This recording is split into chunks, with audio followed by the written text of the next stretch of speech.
I mean, oh, thank you. I think that I wanted to capture the spirit of what he did. Nathan and I, there is some natural overlap in Nathan's comedic persona and my own. We're kind of loud, Whoa. boisterous, larger than life Yeah. people, and so I wanted to capture some of that. But what was great is that Seth and I got to record together, so we got to improvise a lot and riff a lot and come up with new jokes. I think the majority of the Timon and Pumbaa dialogue in this version is new, to be honest. Not the songs, but the spoken dialogue, and that really helped differentiate the two.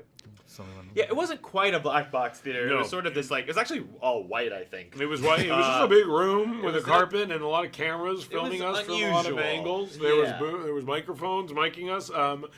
And we just kind of performed the scenes. Yeah, it was a good opportunity to kind of get the scenes on their feet and to humanize it, to make it... Right. To really anchor it in the reality that we could relate to the most, which is just standing around performing it, Yeah, I mean, with the songs, you kind of have to stick to the script a little bit more. I mean, it's written the way it is. They're songs. They're songs. There's a specific rhythm and specific notes, and we all know those songs work really well. John, Tim Rice know what they're doing. But within the song, sometimes there's still space for jokes. You pause here, you pause there, you throw in some banter, and a lot of that stuff is new. I mean, that's obviously an iconic song, so there's pressure to get that song right. But we tackled it the same way we did a lot of it, which is that we were all together. Donald Glover was in the room with us, too. And we also had Hans Zimmer, who did the original movie, so he really knows the music inside and out. And it was great to have him and John as guides for that. I think of the songs we sing, Hakuna Matata is the one that Timon and Pumbaa really have to carry.